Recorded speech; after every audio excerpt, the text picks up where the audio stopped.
Kita akan bersama-sama membaca kitab suci Injil Yohanes pasal yang ke-7.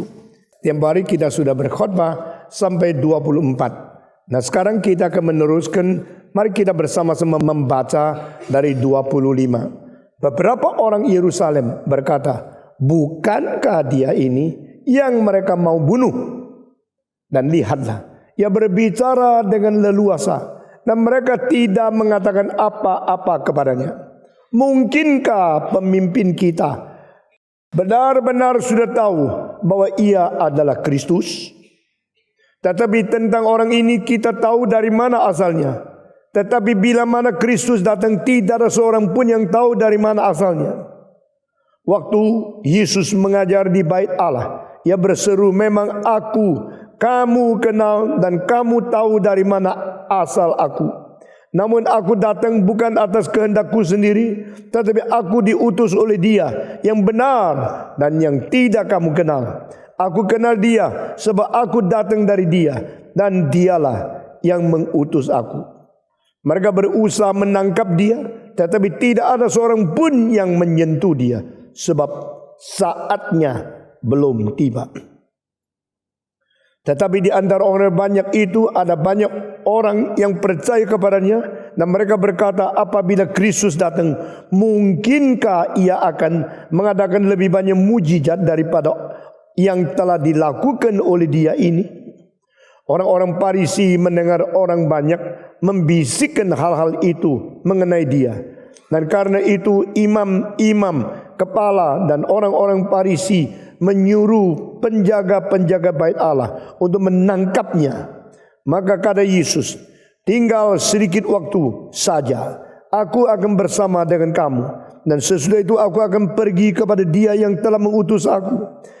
Kamu akan mencari aku, tetapi tidak akan bertemu dengan aku, sebab kamu tidak dapat datang ke tempat di mana aku berada." Orang-orang Yahudi itu berkata seorang kepada yang lain, "Kemanakah dia akan pergi sehingga kita tidak dapat bertemu dengan dia? Adakah maksudnya untuk pergi kepada mereka yang tinggal di perantauan di antara orang Yunani untuk mengajar orang Yunani? Apakah maksud perkataan yang diucapkannya ini? Kamu akan mencari aku, tetapi kamu tidak akan bertemu dengan aku, dan kamu tidak dapat datang ke tempat di mana aku berada." Saudara-saudara, kita membaca sampai di sini dulu. Mari kita berdoa sekali lagi. Berilah bijaksana kepada kami untuk mengerti apa yang diartikan oleh Tuhan pada saat Dia berjumpa dengan orang-orang Yahudi yang tidak percaya kepada Dia. Berilah kepada kami pengertian, kesadaran yang sungguh, sehingga kami boleh mengerti kehendak Tuhan. Kami mengerti maksud Tuhan di dalam pembicaraan yang sulit ini. Dalam nama Yesus Kristus, Tuhan dan Juru Selamat kami yang hidup, kami sudah berdoa. Amin. Saudara-saudara, kita melihat Yesus Kristus setelah murid-muridnya pergi dan saudaranya pergi, Dia sendiri juga pergi ke Yerusalem. Dia tidak menunda, dan pada waktu Dia pergi selisih waktu sedikit. Ini bukan berarti Dia takut, dan bukan berarti Dia menghindarkan diri daripada kecelakaan-kecelakaan yang mungkin timpa kepada Dia. Ini malah mengatakan Dia begitu peka kepada waktu yang Tuhan pimpin atas tindak tanduk Dia sendiri, sehingga Dia tidak gegabah, tidak sembarangan. Dia harus sesuai dengan jadwal yang ditetapkan oleh Allah Bapa. Dari mana kita mengetahui kalau Dia bukan menghindarkan kesulitan? Dari mana kita mengetahui Dia bukan takut dibunuh? Karena Dia begitu sampai di Yerusalem, langsung masuk ke dalam bait Allah, di mana orang Yahudi merajalela, di mana mata-mata sudah menunggu, di mana Dia boleh mengalami bahaya yang besar sekali, dan bisa segera ditangkap, segera diadili, dan segera dibunuh oleh mereka. Yesus tidak takut. Yesus mengetahui kehendak Allah adalah hal yang dijalankan, dan Dia tidak mengenal kesulitan dan bahaya akan tiba kepada Dia. Nah, ini merupakan sesuatu sikap untuk mau hidup berkenan kepada Allah yang tidak berkompromi. Saudara-saudara, dia mengajar seperti senantiasa. Dia mengajar dengan berani kalimat-kalimat yang diberikan oleh Allah Bapa kepada dia kepada orang-orang Yahudi yang berada di Yerusalem itu. Dan pada waktu itu mereka tidak mendengarkan kalimat pengajarannya. Mereka cuma menilai situasinya. Nah, ini satu kebiasaan orang tidak dengarkan kebenaran yang menjadi inti ajaran yang diberitakan. Tapi hanya memikirkan kenapa ya, dia di sini udah apa ya, dia bagaimana ya. Saudara-saudara, satu kali saya nonton TV, sedang ada satu adegan yang penting sekali, tapi pinggir saya tidak melihat, cuma lihat ini ganteng ya, itu jeleknya. Yang dia pikirkan bukan cerita yang ada di dalam TV itu. Yang dia lihat cuma ini lebih ganteng ya, itu jelek ya, lah itu pakaian ini model baru ya, bisa beli di Jakarta ya. Omongnya itu aja. Saya kalau dengar orang ngomong gini bosan sekali. Karena mereka tidak tahu lihat TV mau lihat apa. Mau lihat gantengnya orang. Mau lihat modelnya baju. Mau lihat itu fashion show di situ. Dia bukan mau ceritanya atau arti sesungguhnya. Demikian pada waktu Yesus Kristus mengajar kebenaran yang penting sekali di Yerusalem. Mereka tidak peduli apa yang dikatakan. Mereka tidak memperhatikan apa kalimatnya. Mereka cuma memikirkan ini orang kok berani mengajar ya. Kenapa orang belum tangkap dia ya? Dia ini sebenarnya dari mana kak? Dia itu sebenarnya harus tidak atau boleh tidak ditangkap. Karena dia seorang yang mengatakan dia siapa? Saudara-saudara, pada waktu mereka mengatakan dengan satu dengan lain, dia ini siapa? Dia ini harus ditangkap atau tidak? Saudara-saudara, Yesus berkata, aku mengetahui bahwa engkau tahu aku dari mana. Tetapi yang tahu dari mana berarti bukan Mesias. Mesias datang dari mana? Mestinya tidak tahu. Karena apa? Di dalam kitab suci dikatakan dia akan mendadak masuk ke dalam bait Allah. Sehingga mereka kaget, dari mana Mesias? Tidak tahu dia dari mana. Tetapi orang ini dari mana kita tahu. Dia kan anaknya tukang kayu toh. Dia kan namanya Maria toh.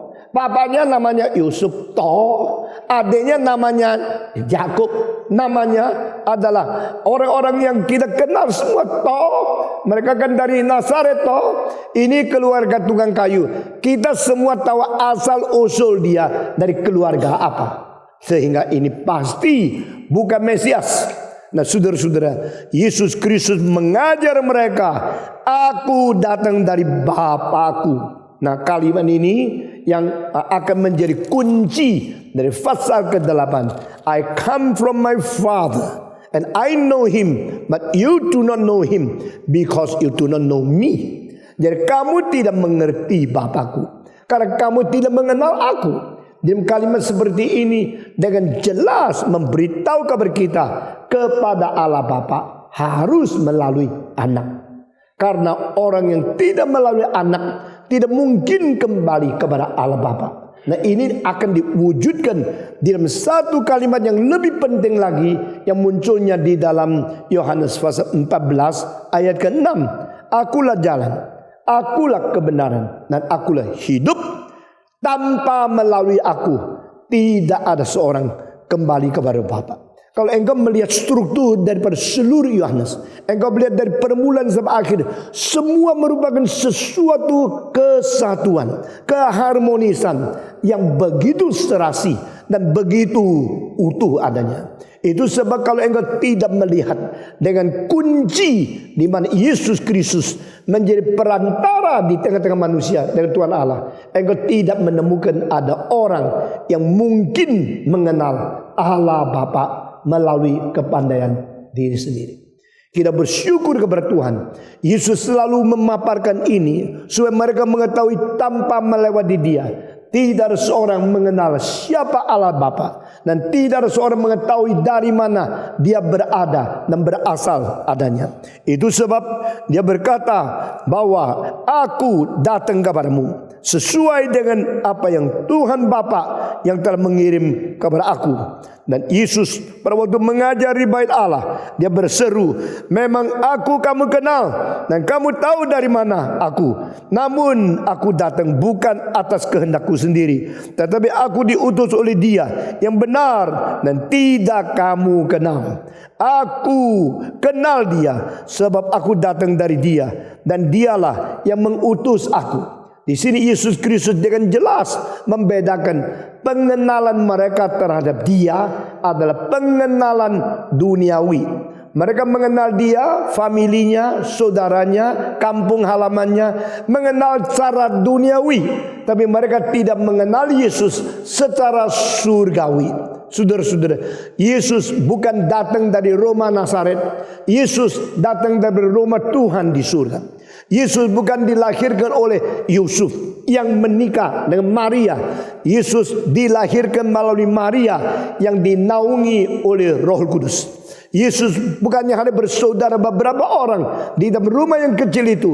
Yesus berkata, barang siapa yang melakukan kehendak Allah, maka dia adalah saudara-saudaraku, dia adalah ibuku. Saudara-saudara, kalimat-kalimat seperti itu memberikan indikasi kepada kita hubungan Kristus dengan kerajaan Allah yang jauh lebih tinggi daripada keadaan dunia ini. Itulah yang menjadi zat, menjadi substansi kesungguhan dari mana dia berada. Tapi manusia tidak lihat itu. Manusia lebih suka melihat engkau dari mana, lulusan mana, kakakmu siapa, adikmu siapa, engkau rumahnya di kampung mana. Itulah yang menjadi tempat asalmu.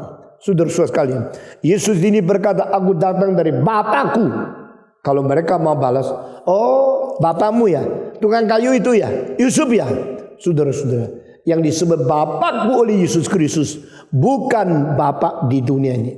Sebenarnya Yusuf belum pernah menjadi ayahnya.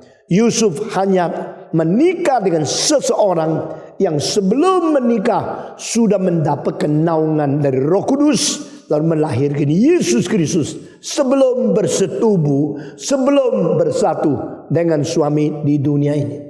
Nah, ini adalah pekerjaan Roh Kudus yang begitu agung dan hanya terjadi satu kali dan hanya satu kali saja di dalam sejarah, yaitu inkarnasi. Allah menjadi manusia. Allah berada di dalam daging, menyatakan diri melalui daging manusia. Nah, saudara-saudara sekalian, dengan demikian orang-orang Yahudi tidak mengenal dan tidak mengetahui asal sesungguhnya dari Yesus Kristus. Lalu mereka hanya memberikan semacam vonis, semacam pengertian dari interpretasi, lihat daripada muka, daripada mata mereka saja. Yesus mengatakan, aku datang daripada Dia dan aku mengenal Dia karena Dia yang mengutus aku dan saya berasal daripada Bapa. Tetapi kamu tidak kenal Dia karena kamu tidak kenal saya. Sebab aku datang dari Dia dan Dialah yang mengutus aku. Mereka berusaha menangkap Dia, tetapi tidak ada seorang pun yang menyentuh Dia, sebab saatnya belum tiba. Nah, saudara-saudara, dari ayat yang ke-30 kita melihat kenapa hal-hal yang direncanakan manusia kadang-kadang tidak mungkin terjadi. Kenapa banyak usaha manusia tidak mungkin terjadi. Sekaligus kita melihat lagi kadang-kadang hal yang tidak direncanakan manusia akhirnya terjadi. Unsur apa, faktor apa yang menjadikan yang harus terjadi tidak terjadi, yang tidak seharusnya terjadi terjadi. Saya selama bertahun-tahun ini, terakhir ini, banyak hal yang saya sama sekali tidak mengerti. Kenapakah hal-hal yang kita lakukan diberkati Tuhan seperti ini? Apakah karena kita mungkin? Apakah karena kita boleh? Apakah kita mampu? Tidak. Saudara, banyak hal yang semestinya tidak jadi. Kenapa jadi? Banyak hal semestinya jadi. Kenapa tidak jadi? Faktor apa yang menentukan ini bisa jadi, itu tidak jadi? Yesus disalib di atas kayu salib jadi. Tetapi jadinya adalah saat Dia harus disalib. Yesus mau ditangkap tapi tidak jadi karena saat Dia ditangkap belum sampai. Jadi sini kita melihat satu faktor. The time of God is not yet up. And you do not be afraid. Saudara jangan takut. Kalau waktunya belum sampai, engkau sudah menikah, besok juga cerai lagi. Kalau waktunya sudah sampai, engkau tak mau menikah, rugi sendiri kan? Saudara-saudara, kalau waktunya belum sampai, dibunuh, tak ada orang bisa menyentuh kamu. Takut pun tidak ada gunanya. Itu hanya membuang-buang jiwamu yang seharusnya tenang di hadapan Tuhan. Lalu engkau menjadi gelisah hanya karena takut saja. Itu sebab ada faktor-faktor yang harus terjadi. Kalau itu sudah tiba waktunya, terima saja. Terima saja semua hal yang malang. Kalau harus tiba kepada kamu dan waktunya sudah sampai, terima saja. Engkau jangan melarikan diri daripada semua kesulitan-kesulitan dan bahaya-bahaya yang harus kau terima. Tetapi sebelum waktunya terima, jangan terus khawatir, jangan terus takut. Karena kalau Tuhan tidak izinkan dan waktunya belum tiba, tak mungkin ada satu orang bisa mencabut satu helai rambutmu juga. Nah, orang yang mempunyai pengertian seperti ini akan menikmati ketenteraman, kesejahteraan yang tidak perlu khawatir, tidak perlu cemas dengan kestabilan jiwa yang tidak kepala tangguh. Nah, inilah yang saya pelajari. Pelajari apa? Bagaimana tenang, bagaimana sandar Tuhan, bagaimana tidak usah gelisah, bagaimana tidak usah takut. Karena takut, gelisah, khawatir, ini semua tidak ada gunanya. Ayo semua 1, 2, 3. Takut, khawatir, gelisah, tidak ada gunanya. Tidak pernah ada gunanya. Engkau khawatir, kesulitan tidak akan menjadi hilang. Karena engkau khawatir, dia takut. Tidak ada itu. Engkau gelisah setengah mati. Itu waktu tidak akan menjadi berubah sehingga engkau bisa menerima lebih cepat. Tidak bisa. Khawatir tidak ada gunanya. Takut tidak ada gunanya. Gelisah tidak ada gunanya. Lalu engkau sedih juga tidak ada gunanya. Karena apa? Karena sesuatu yang akan terjadi atau sesuatu yang harus terjadi, kalau betul-betul terjadi, engkau tidak bisa melarikan diri. Engkau yang perlu bukan takut, engkau perlu kekuatan. Engkau perlu bukan khawatir, engkau perlu rencana.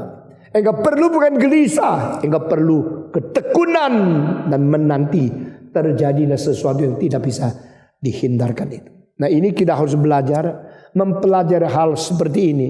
Itu mentandai kemahiran rohani dan karaktermu. Saudara-saudara, orang yang kurang mantap atau kurang mempunyai kemahiran rohani, makin gampang dirugikan oleh kekhawatiran, kecemasan, ketakutan, dan juga kegelisahan. Engkau tidak mungkin merubah. Karena hal-hal itu seperti itu adalah hukum alam yang pasti sering timbul di dalam hidup kita masing-masing. Maka kita harus stabil, menanti kepada Tuhan, dan tidak usah takut. Ini ayat yang penting sekali. Mereka berusaha menangkap dia, tetapi tidak ada seorang pun yang menyentuh dia. Sebab saatnya belum tiba. Di antara banyak kali orang Kristen yang di dalam mara bahaya, nah, akhirnya Tuhan memimpin. Salah satu yang paling mengesankan saya adalah seorang pemimpin gereja rumah tangga yang akan ditangkap oleh wali kota itu sendiri. Nah, wali kota suruh polisi di Tiongkok pergi cari geledah semua rumah orang Kristen. Dan akhirnya terus geledah tidak dapat. Terus geledah tidak dapat. Dan tidak tahu di mana dia. Saudara tahu di mana dia? Dia disimpan di rumahnya wali kota. Karena apa? Nyonya wali kota pernah ikut kebaktian berapa kali. Kebaktian Kristen diam-diam, tidak kasih tahu suaminya. Akhirnya mulai merasa ini orang baik-baik. Dan ini orang betul-betul itu mencintai kebenaran. Dan mereka mengajar Alkitab itu tidak ada salahnya, tidak ada rusaknya. Maka satu hari pada waktu di dalam kebahayaan, dia dengar suami mengatakan, tangkap, cari semua rumah orang Kristen supaya dia ditangkap. Dan waktu itu istrinya yang berkata kepada orang lain, saya ingin menyimpan dia di rumah saya. Dan pada waktu di rumahnya ada pelosok-pelosok yang tak mungkin suaminya tiba ke situ. Dan di situ disimpan di situ. Akhirnya suaminya menggeledah rumah orang Kristen seluruh kampung. Semua tidak menemukan. Karena orang itu ada di rumahnya wali kota sendiri. Nah, wali kota tidak tahu. Saudara-saudara, Tuhan ada cara yang berbeda dengan konsep manusia. Tuhan ada waktu yang berbeda dengan jadwal manusia. Sehingga pada waktu Tuhan mau memelihara engkau, tak ada orang bisa menyentuh engkau. Dan engkau mengatakan, demikian teruslah. Terus tidak disentuh, terus tidak ditangkap. Tuhan bilang, belum. Waktunya sudah sampai, kalau engkau harus ditangkap, engkau tidak usah lari, tidak usah takut. Karena waktu itu, saya akan memberikan kekuatan yang cukup, sehingga engkau tidak akan menjadi gelisah. Karena aku menyertai engkau. Ini sebab di sini katakan mereka berusaha menangkap dia. Tetapi tidak ada seorang pun yang menyentuh dia. Sebab saatnya belum tiba. Tetapi di antara orang banyak itu, ada banyak orang yang percaya kepadanya. Dan mereka berkata, apabila Kristus datang, mungkinkah ia akan mengadakan lebih banyak mujizat daripada yang telah diadakan oleh dia ini? Maksudnya ada sebagian orang di antara orang Yahudi yang matanya dicelikan oleh Roh Tuhan. Sehingga mereka melihat tidak mungkin ini bukan Mesias. Karena kalau umpama Mesias itu yang asli betul-betul datang, tak mungkin juga melakukan mujizat lebih banyak daripada yang dilakukan oleh Yesus Kristus. Sehingga di antara orang itu mempunyai opini yang sangat berbeda. Ada yang sangat menyetujui Yesus, ada yang sangat benci kepada Yesus. Dan yang benci kepada Yesus menerima uang daripada atasan mereka untuk melakukan segala sesuatu yang tidak manusiawi. Tapi orang yang mempunyai pikiran yang sangat-sangat netral, mereka diberikan pencerahan oleh Roh Kudus. Dan mereka menilai sendiri, Yesus pasti bukan orang biasa. Karena dia melakukan mujizat begitu banyak. Jika Mesias datang, mungkinkah melakukan mujizat lebih banyak? Nah, saudara-saudara, di sini kita pasti harus memikirkan tentang doktrin mesianis di dalam pikiran dan di dalam doktrin orang Yahudi tentang kalau Kristus datang, apa yang dilakukan oleh dia. Mereka pada waktu itu membagi sebagai 4 arus atau 4 aliran tentang kristologi. Pertama, dari orang-orang yang pernah ditawan ke Babilonia. Kedua, kepada orang-orang yang berada di Yerusalem. Ketiga, ada yang di Iskandar, ada Alexander, yaitu pelabuhan. Yang keempat, yang diaspora, berada di seluruh daerah di mana orang Greka atau Hellenistic era mereka berada. Dan 4 aliran ini mempunyai cara yang sangat berbeda di dalam memberikan komentar tentang kristologi.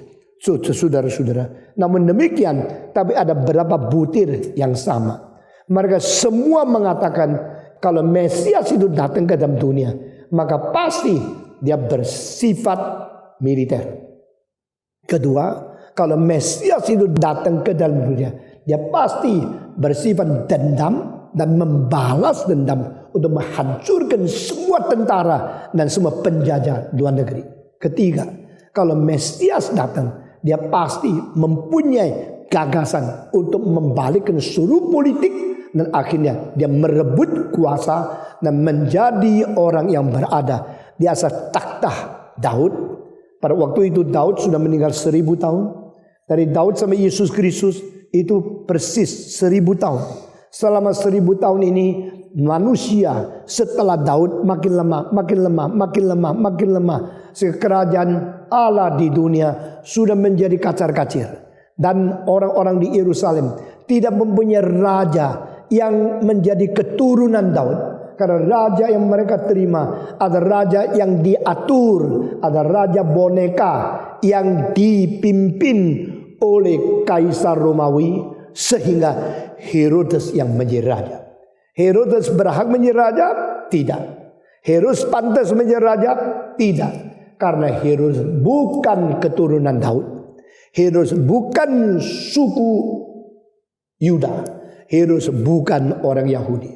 Herodes adalah orang Edom atau keturunan Esau yang tidak ada bagian di dalam politik orang Israel. Tetapi kalau kerajaan Rom telah menetapkan siapa yang menjadi raja, engkau tidak berani lawan karena engkau dijajah oleh mereka. Militer mereka yang menguasai seluruh situasi politik dan situasi masyarakat dari tanah Yudea. Itu orang Israel mau tidak mau harus mengaku Herodes itu raja. Di dalam hal ini orang Yahudi sendiri tidak lagi setia kepada Tuhan. Karena Tuhan Allah tidak pernah mengizinkan orang Esau menjadi raja orang Israel. Tetapi karena kerajaan Romawi mempunyai kuasa begitu besar, mereka harus taat. Di sini kita melihat sekongkolan atau sesuatu kompromi antara agama dengan politik sudah menjadi satu kenyataan. Saudara-saudara, pada waktu Yesus lahir, saat itu ekonomi, militer, sosial, kerajaan dan politik semua dikuasai oleh orang Romawi. Sehingga orang Romawi memperalat seorang agama lain dan bangsa lain untuk mendirikan bait Allah demi menipu dan mengkelabui orang Israel. Orang Israel ditipu dengan apa? Dibangun satu bait Allah yang besar sehingga merasa ini loh jasa besar. Ini loh orang yang berjasa untuk agama kita sehingga menerima dia sebagai raja. Padahal itu orang kafir. Itu orang bukan keturunan daripada suku Yuda, bukan keturunan daripada Daud. Sehingga politik memperalat agama untuk menguasai rakyat-rakyat yang tidak taat kepada Tuhan. Saudara-saudara sekalian, demikian juga pada waktu Yesus mati terbalik, maka agama memperalat politik untuk mencapai sesuatu keinginan mereka yang jahat. Apa artinya? Pada waktu Yesus lahir, Raja Herodes yang tidak seharusnya menjadi raja hanya karena dia membuat bait Allah. Waktu Yesus Kristus mati, orang Yahudi yang ingin membunuh Yesus, mereka tidak berani mengatakan kami yang membunuh. Kami akan pakai politik, yaitu pakai Pilatus untuk membunuh Yesus. Sehingga agama memperalat politik dan politik memperalat agama sudah menjadi permainan tidak habis-habis dari zaman ke zaman. Saudara-saudara, sekarang engkau melihat keadaan yang sama. Orang yang berkuasa politik selalu mempergunakan agama untuk memaksakan mereka menjalankan keinginan dia. Dan orang beragama juga pintar sekali memaksakan orang politik untuk menjalankan keinginan mereka. Saudara-saudara sekalian, kita melihat pimpinan Tuhan begitu jelas. Dan tetapi kita lihat banyak orang seolah tidak ada jalan lain. Mau mengerjakan perintah Tuhan pakai uang, pakai politik, pakai cara apa saja untuk menjadikan apa yang mereka inginkan sungguh-sungguh terlaksana. Jangan kira memperalat itu pinternya orang. Kalau engkau bisa pakai uang memperalat ini, memperalat itu besok-besok senjata akan makan Tuhan. Saudara-saudara, pada mulaan kelahiran Yesus, politik pakai agama, lalu mempermainkan umat Tuhan. Akhirnya pada waktu Yesus mati, agama memakai politik untuk mematikan Yesus yang terbaik di dalam sejarah, supaya harus dibunuh di atas kayu salib. Karena apa? Karena menurut orang Yahudi tidak boleh membunuh. Karena apa tidak boleh? Sebab 10 hukum jangan membunuh. Tapi mereka benci Yesus dan harus mematikan dia. Lalu bagaimana? Mau bunuh tidak boleh bunuh. Ingin bunuh takut agama, maka mereka pakai Pilatus untuk membunuh Yesus Kristus. Dan mereka dapat perintah surat dari Pilatus yang mengatakan engkau akan apain dia, silakan lakukan. Maka mereka dengan surat itu memaku Yesus di atas kayu salib. Membunuh? Pembunuh. Sudah bunuh? Sudah. Kenapa? Memang ingin bunuh. Mengingin bunuh, tapi tidak mengaku ingin bunuh.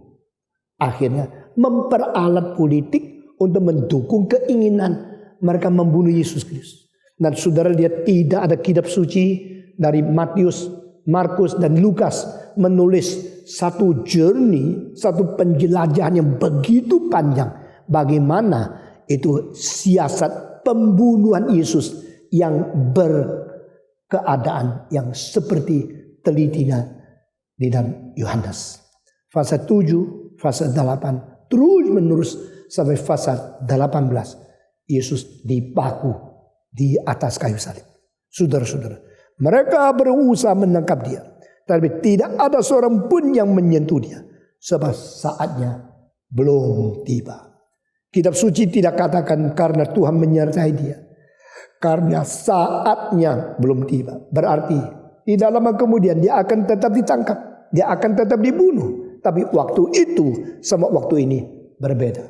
Bolehkah kita percaya Yesus disalibkan pada hari yang sungguh-sungguh ditetapkan oleh Tuhan, sehingga harinya pun sudah ditetapkan?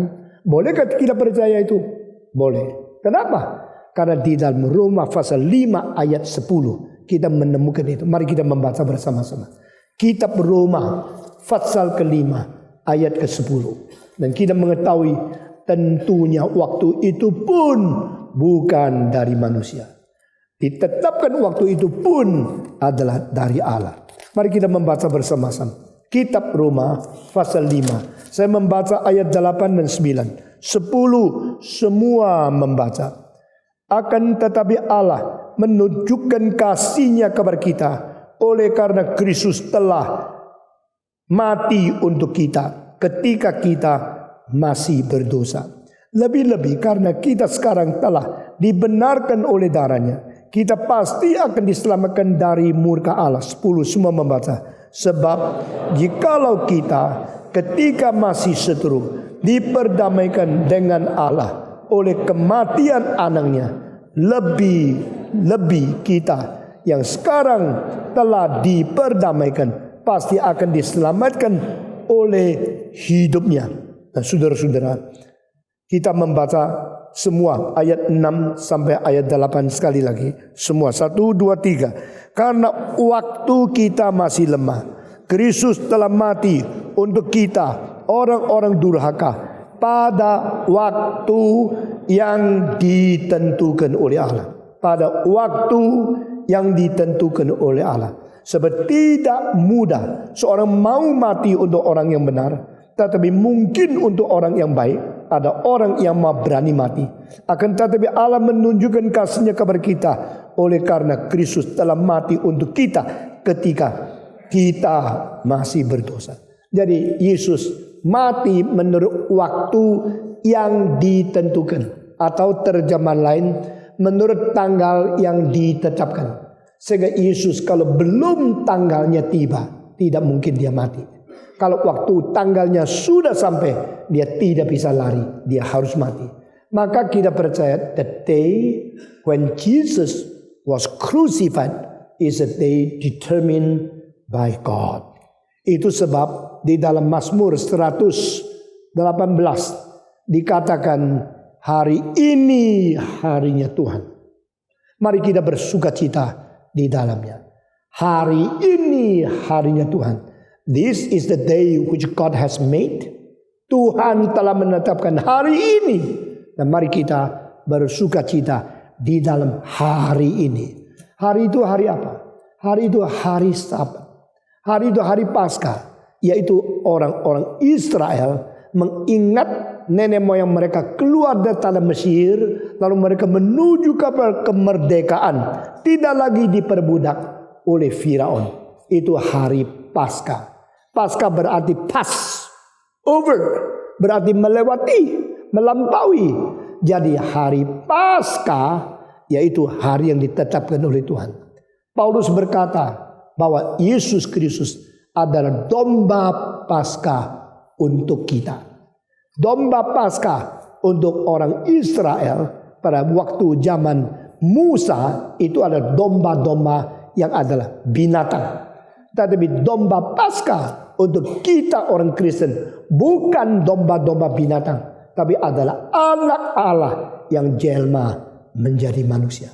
Saudara-saudara, maka hari itu orang Israel yang tradisi sejak Musa sampai Yesus 1500 tahun mereka menyanyi pasal 118. Mereka hari Paskah merayakan dibebaskannya oleh Tuhan.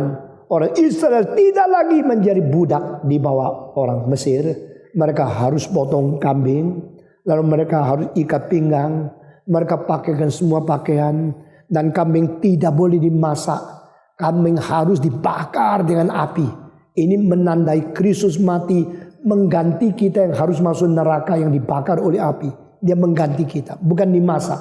Ini semua ayat-ayat Alkitab begitu teliti dan begitu tepat, begitu sempurna mengatakan segala sesuatu yang akurat, saudara-saudara. Dan hari itu mereka dari engkong, emak, papa, mama, anak, cucu semua kumpul. Lalu mereka merayakan hari Paskah. Bacanya kitab suci adalah Mazmur 118.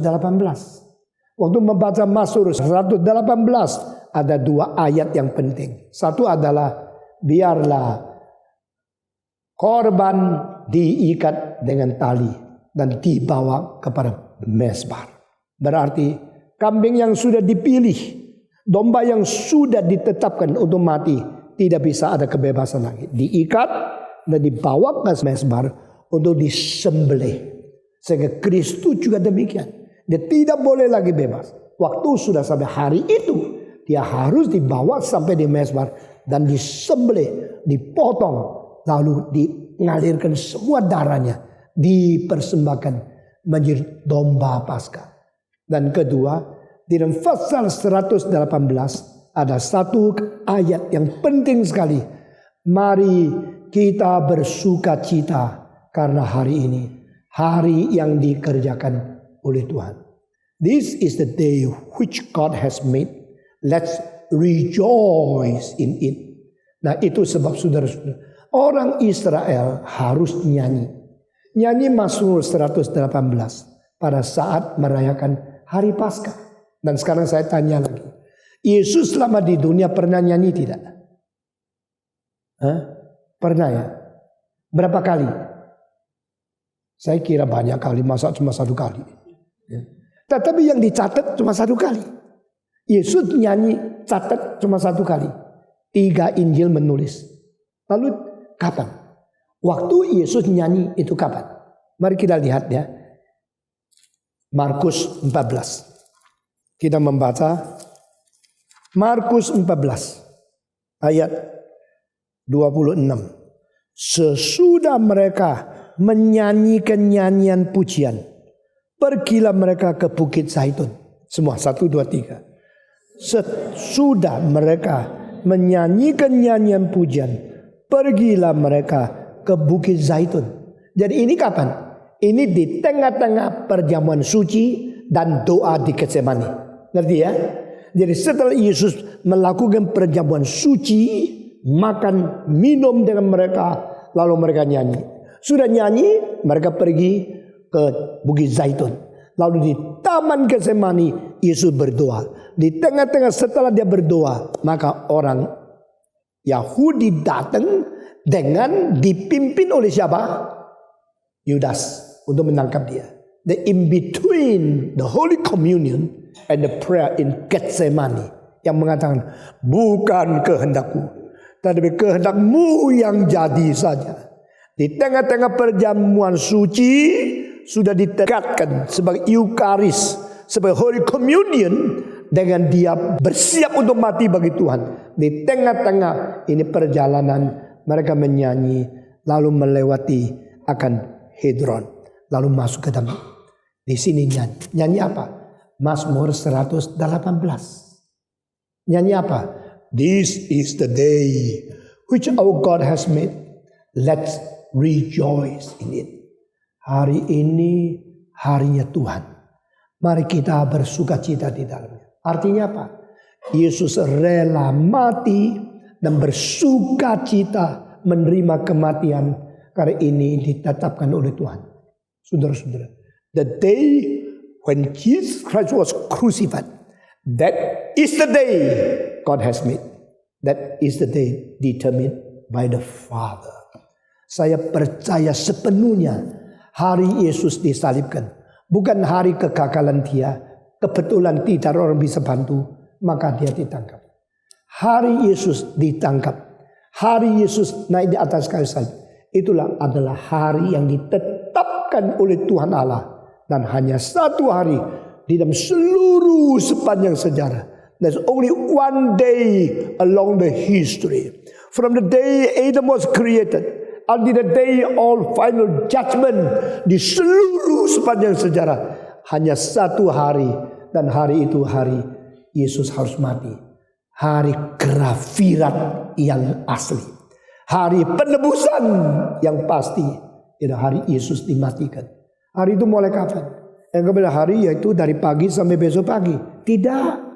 Orang biasa hitung hari mulai pagi jam 6 matahari terbit. Nah, satu hari mulai sampai besok matahari terbit lagi, hari selesai. Itu cara hitung manusia. Cara hitung manusia tentang hari adalah terang dulu, gelap belakangan. Ya dong? Siang terus malamnya gelap selesai, habis. Besok terang lagi, hari kedua. Alkitab persis terbalik. Hari mulai dari matahari terbenam, lalu selesai pada matahari terbenam lagi. Itu namanya satu hari. Jadi malam dulu, terang belakangan semua. Itu harinya Tuhan. Ya, kalau engkau mau enak-enak, terang dulu, lalu pelan-pelan gelap datang. Besok tuanya susah. Ya, lebih baik waktu muda susah-susah dulu, waktu tuanya enak-enak. Semua 1, 2, 3. Lebih baik waktu muda susah-susah dulu. Ikut ya supaya bahagia ya. Nanti waktu tua bahagia, senang. Banyak orang muda sekarang mau enak-enak dulu. Belum cari uang pakai kredit card, ya. Belum tabung uang sudah boleh beli mobil. Belum kerja berat sudah dapat rumah. Lalu sesudah itu baru cilaka, tidak bisa bayar. Sudah tidak bisa bayar, klaim bangkrut. Sudah bangkrut, mulai menjadi hidup yang tidak positif lagi. Saya waktu ngomong sampai sini, hati saya sangat sedih. Karena apa? Salah satu gereja yang paling terkenal di dunia, salah satu gereja yang paling mewah di dunia, sekarang sudah klaim bangkrut. Crystal Cathedral dari Robert Schuller. Tahu ini? Siapa yang mengetahui namanya Crystal Cathedral? Coba angkat tangan. Yang tahu nama ini. Gereja yang paling bagus di seluruh dunia, yang seluruhnya kaca. Dan saya pernah ikut kebaktian di situ 4 kali. Waktu ketiga kali saya di situ, saya baru sadar karena kaca akustik tak karu-karuan. Maka mereka tidak bisa apa-apa. Bikin satu bangku, satu speaker untuk ngomong sama orang yang duduk di belakang itu. Ini gereja yang mewah sekali, seperti kristal, seluruhnya kaca. Dan gereja ini sekarang Robert Schuller sudah tua, lalu dia sekarang mengaku klaim bankruptcy, lalu bocorkan dia dari dulu sampai sekarang uang yang belum bisa bayar $36 juta. Waktu kemayoran jadi, tidak hutang 1 rupiah dari bank, tidak hutang 1 rupiah dari orang kaya. Saya tidak berarti besok tidak mungkin bangkrut loh ya. Saya tidak jamin. Karena besok yang meneruskan saya, bagaimana khotbahnya, bagaimana bersandar kepada Tuhan, saya tidak tahu. Tapi selama saya hidup, saya tidak pinjam uang bangun gereja.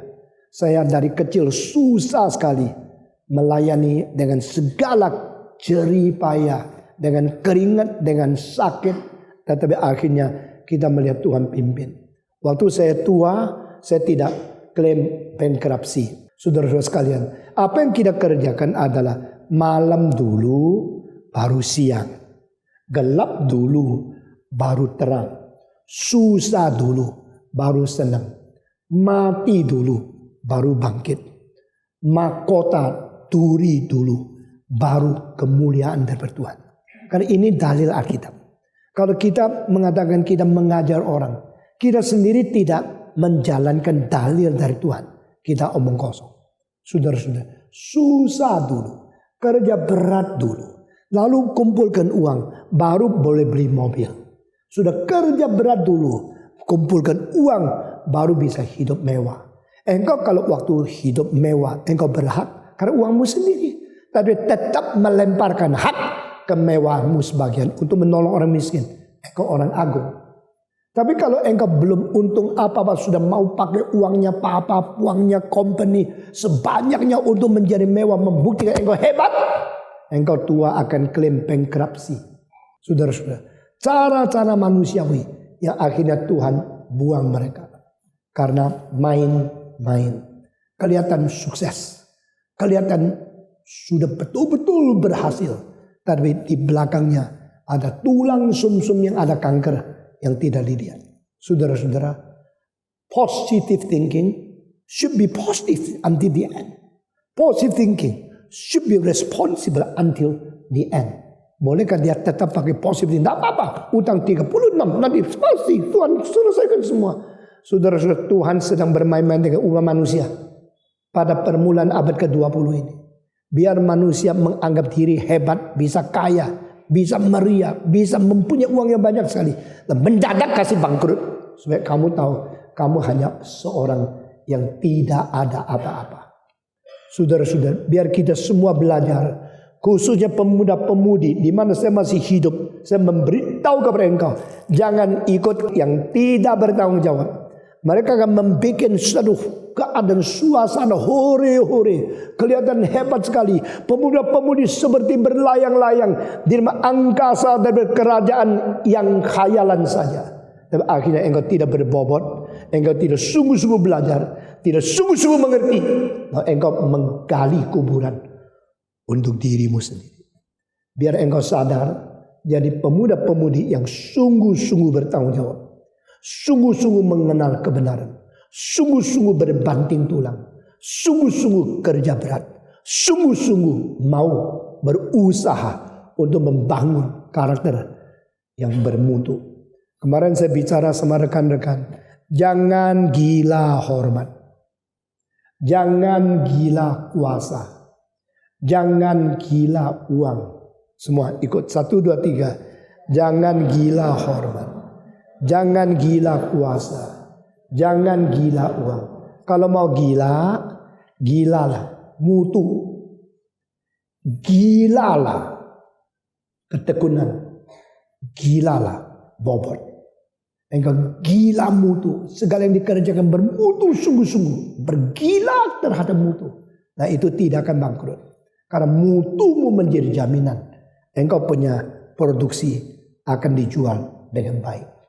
Saudara-saudara, di tengah-tengah dunia yang makin banyak pembajakan, makin banyak orang yang memalsukan, tetap Swiss mempunyai karakter yang tersendiri dengan mutu arloji yang mahal sekali, tapi tidak takut tidak laku. Karena apa? Mutunya menjamin kestabilan ekonomi mereka, tidak gampang digoncangkan. Mutu, the quality. Saya harus berkhotbah ratusan kali dan saya harus bertanggung jawab untuk setiap kalimat yang saya khotbahkan. Dan saya tidak takut yang dengar siapa. Engkau doktor kah, PhD kah, daripada teolog, dari filsafat, silakan. Engkau akan mendengarkan kalimat-kalimat keluar dari mulut saya yang berbobot, bermutu, dan bisa dipertanggungjawabkan. Itu sebab kita tidak takut orang lain lebih banyak anggota. Tidak takut orang lebih maju. Orang lain lebih meriah, lebih sukses. Itu adalah satu kesuksesan khayalan yang kelihatan hebat, tapi sebenarnya heboh. Saudara-saudara sekalian, saya minta saudara perhatikan kalimat di bawah ini. Ada orang seperti Wang Mingtao yang melayani Tuhan dengan baik-baik, akhirnya ditangkap, lalu gereja ditutup, 25 tahun di penjara, lalu kekristenan semua bubar. Itu kegagalan? Oh pasti kegagalan. Berarti Tuhan tidak memberkati dia. Tuhan tidak memberikan anggota yang banyak, membiarkan dia masuk penjara. Wang Mingtao dipenjarakan 25 tahun.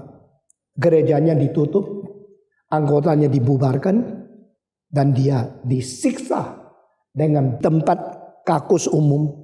Satu papan, dia pegang satu besi, umur 80 lebih. Kalau dia sedikit pusing, seluruh manusia jatuh ke dalam tempat tai manusia. Disiksa seperti ini. Lalu kalau menurut orang ini gagal.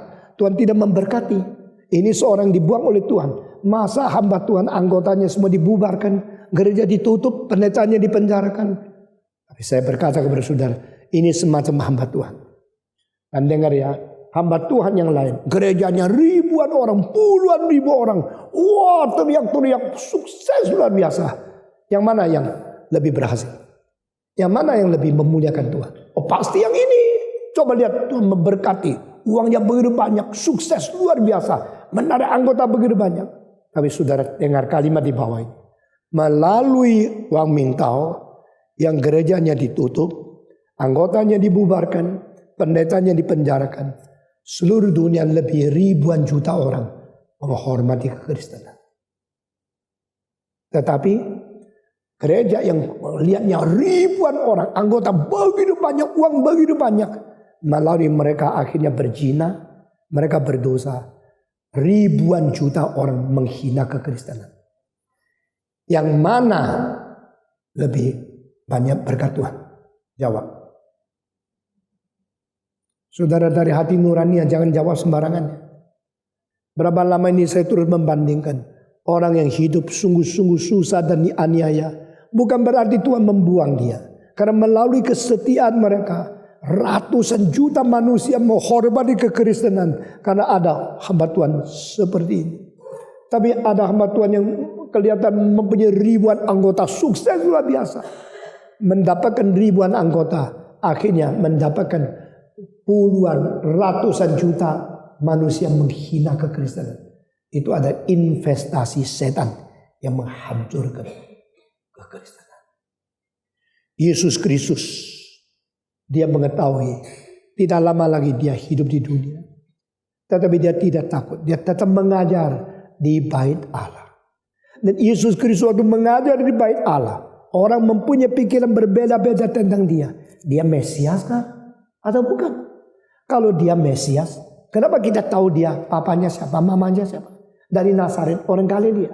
Kalau dia bukan Mesias, kenapa dia melakukan mujizat begitu banyak? Jadi waktu itu orang lagi taksir tentang dia dengan pengetahuan yang tidak ada jawaban yang tuntas. Di Yohanes pasal 7, saudara-saudara, setelah itu maka Yesus Kristus berkata kepada mereka, aku akan pergi. Orang-orang Farisi mendengar orang banyak membisikkan hal-hal itu mengenai dia. Dan karena itu imam-imam kepala dan orang-orang Farisi menyuruh penjaga-penjaga bait Allah untuk menangkapnya dia. Jadi ini siapa gembongnya? Siapa yang menyuruh? Siapa yang keladinya? Itu pemimpin-pemimpin agama sendiri yang akan membunuh Yesus Kristus. Tetapi saudara-saudara, Alkitab mengatakan Yesus berkata, tinggal sedikit waktu saja, aku ada bersama kamu. Dan sesudah itu aku akan pergi kepada dia yang telah mengutus aku. Aku datang daripada Bapa. Aku datang ke dalam dunia. Dan aku tidak waktu lama lagi akan pergi kembali menuju kepada Bapa. Kamu akan mencari aku, tapi tidak akan bertemu dengan aku. Sebab kamu tidak dapat datang ke tempat di mana aku berada. Kalimat ini diucapkan Yesus 3 kali. I will go to some place we cannot go. You cannot seek me out. You cannot find me where I am. Engkau tidak akan menemukan saya ada di mana. Apa artinya? Saya akan pergi daripada kamu. Dan engkau tidak akan menemukan aku. Di dalam kalimat ini dia betul-betul memisahkan perbedaan agama Yahudi yang tidak tahu mau kemana dengan dia yang berasal dari Allah dan kembali kepada Allah. Nah saudara, come from Father and return to Father. Nah ini penting sekali. Karena kalimat ini yang akhirnya muncul di pasal 16 ayat 28. Aku datang dari Bapa. Aku masuk ke dalam dunia. Dan aku meninggalkan dunia. Aku kembali kepada Bapa. Ini 4 kalimat adalah rangka seluruhnya Yohanes sebagai Injil yang keempat. Saudara-saudara, I come from Father and I enter into this world and I will depart from this world and return to my Father. Ini ada 2 arah, dua perjalanan. Perjalanan datang dan perjalanan pergi. Yang datang dari Allah ke dunia. Yang pergi dari dunia kembali kepada Allah. Dan ini dua perjalanan berarti two ways traffic. That one person who caused and who accomplished all this. Hanya satu orang yang melunaskan dua perjalanan. Dibanding dengan semua agama adalah one person and cause one journey. Adalah satu orang yang menempuh satu perjalanan, yaitu from here to there. Kurung tanda tanya. Where? To there. Gak tahu mana. Pokoknya sono. Nanti sudah tahu, sudah sampai di situ, tahu sendiri. Tapi Yesus Kristus bukan demikian. Yesus tidak mengatakan ikut aku bawa engkau ke sono. Yesus mengatakan aku dari sana ke sini, lalu dari sini ke sana. Beda ya? Saudara, kalau engkau tidak menemukan perbedaan antara Kristen dengan agama yang lain, percuma engkau menjadi pengikut Kristus. Kalau engkau di dalam gereja sampai bertahun-tahun, sampai menjadi majelis, tidak tahu bedanya apa, sebab engkau percaya kepada Yesus, engkau jadi orang Kristen sia-sia. Jangan bilang sama saya, semua gereja sama kok. Jangan bicara itu. Saya sudah bosan dengar. Karena saya kasih tahu, banyak gereja yang berlainan. Saya sudah pernah mendidik orang menjadi pendeta lebih hampir 2.500 orang. Dari tahun 63 saya menjadi mengajar dosen teologi. Sampai sekarang sudah lebih 47 tahun. Dan saya berkata kepada saudara, banyak orang jadi murid saya hanya mau SKS. Sesudah lulus pergi, tidak pernah balik lagi. Tapi saya nilai dia, belum mengerti. Tapi dia suka, saya muridnya Stephen Tong. Saya pernah di bawah Stephen Tong. Supaya orang percaya kalau dia beres. Tapi saya tahu dia ada beres kok. Jangan sombong. Orang bilang, saya murid Stephen Tong. Saya malu mengaku. Karena saya tahu dia dulu belajarnya bagaimana. Saya tahu dulu itu dia benar-benar atau tidak. Hanya memakai saya murid Stephen Tong. Langsung diterima baik oleh banyak orang lain. Buat saya, no use. Kalau you betul-betul berbobot, you harus mengetahui engkau dari mana. Yesus Kristus mengatakan, I come from my Father. I come enter into this world. And I will from this world and return to my Father. Satu-satunya pendiri agama yang memberitahu kabar kita dari mana dia. Itu Yesus Kristus. Jadi saya minta saudara bertanggung jawab.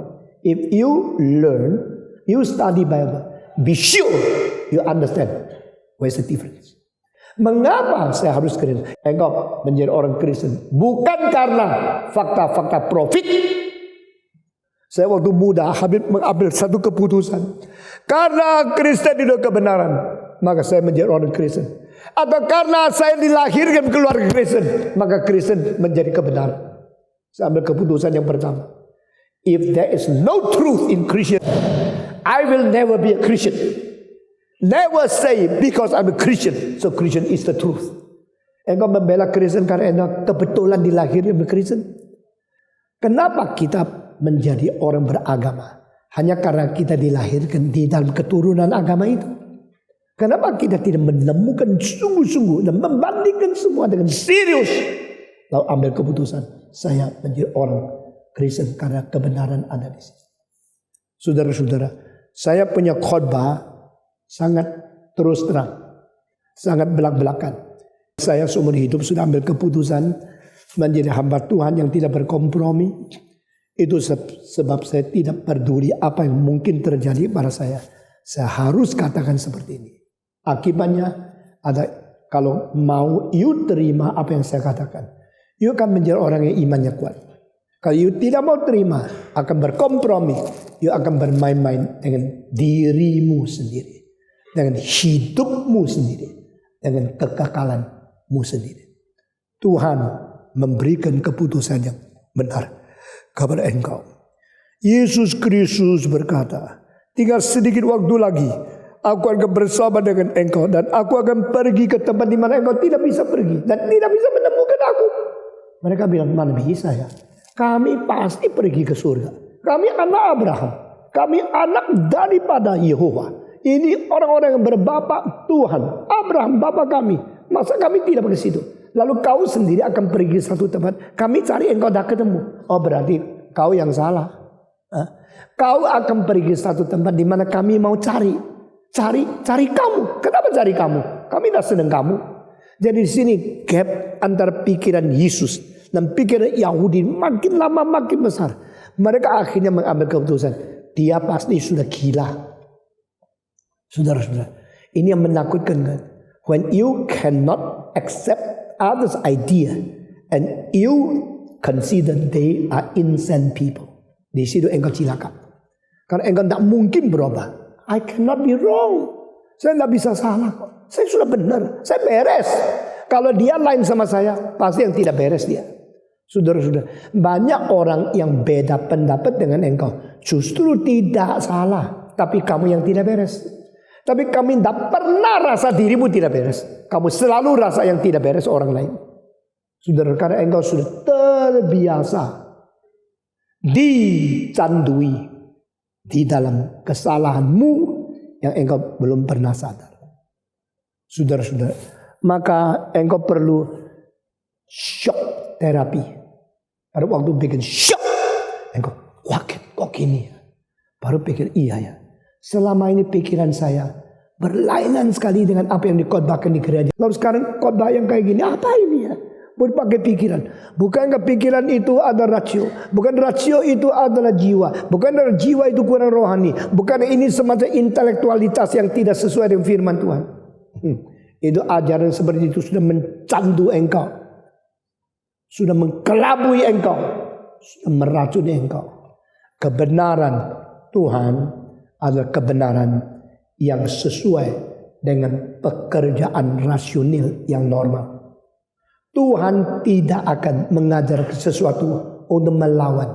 Melampaui, iya. Melawan, tidak. Semua 1, 2, 3. Melampaui, iya. Melawan, tidak. There is not truth against the rationality. All the truth are God's truth. And all the truth are supra-rational. Supra-rational melampaui rasio, bukan melawan rasio.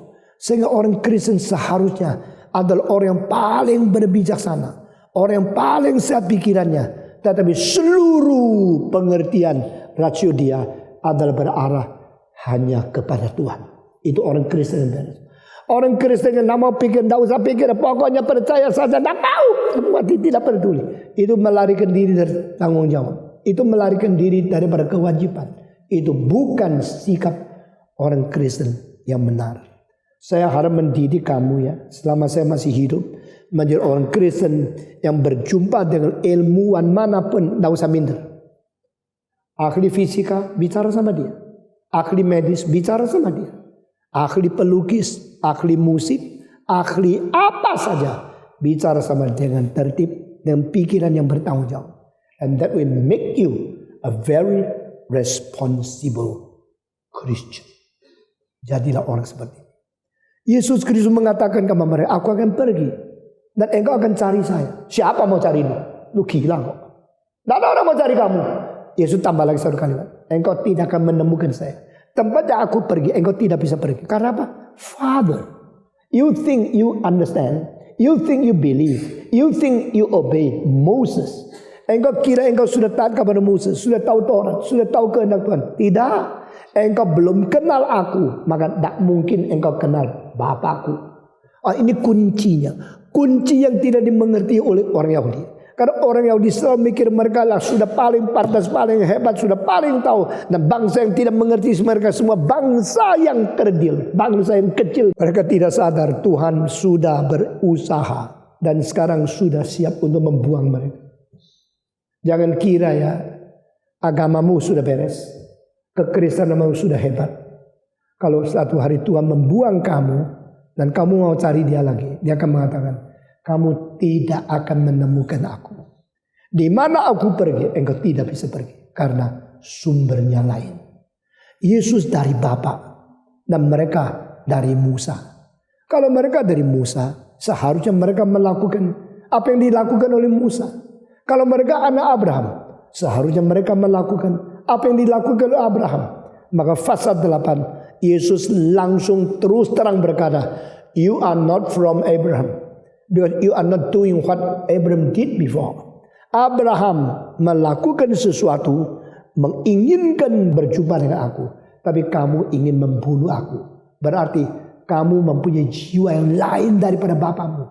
Kamu berani menyebut dirimu anak Abraham, sedangkan bapamu Abraham begitu merindukan aku, tapi kamu membunuh aku. Engkau bukan anak Abraham. Kalimat yang terakhir Yesus harus cetus daripada mulutnya.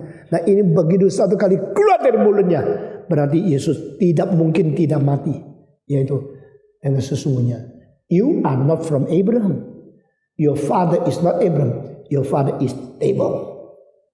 Bapakmu bukan Abraham. Bapakmu iblis. Kelihatan megah, kelihatan maju, sukses sekali. Tapi itu ada sesuatu penipuan dari iblis yang bikin banyak orang namanya Kristen, tapi hatinya bukan untuk Tuhan. Hatinya mau kelancaran, kemakmuran, kesuksesan, kekayaan dunia yang berlawanan daripada kitab suci. Maka Yesus berkata, aku akan pergi. Engkau mencari aku, tapi engkau tidak akan menemukan aku. Sebab aku pergi kepada Bapakku dan aku berasal dari Dia. Kamu tidak kenal aku, maka kamu tidak pernah mengenal Bapakku. Ini fasa-fasa yang menakutkan. Saya tidak tahu engkau pernah khotbah seperti ini. Engkau pernah mendengarkan khotbah menguraikan fasa 7, fasa 8 yang begitu menakutkan tidak? Kalau tidak, hari ini mulai menilai kembali kekristenanmu. Karena Tuhan tidak mau main-main sama kita. Mari kita berdoa. Bapa di dalam surga, kami berterima kasih karena Engkau adalah Tuhan yang benar, Tuhan yang jujur, Tuhan yang adil, dan Tuhan yang mengirim Kristus untuk lahir di palungan, di tempat yang miskin, tempat yang susah, lalu memikul salib, lalu menerima hak penghakiman, kutukan, pembuangan, pengejekan, dan penindasan, keaniaya, sehingga akhirnya dipaku di atas kayu salib. Kami berterima kasih karena melalui inilah keselamatanmu, keselamatan itu digenapi dan Kristus telah menjadi Tuhan dan penebus kami yang hidup. Kami berdoa kiranya pengertian tentang kebenaran-Mu akan terus bercahaya di hati kami sampai kami sungguh-sungguh menjadi orang yang taat kepada Tuhan. Dengar doa kami yang kami panjatkan dalam nama Yesus Kristus, penebus dan juru selamat kami yang hidup. Kami sudah berdoa. Amin.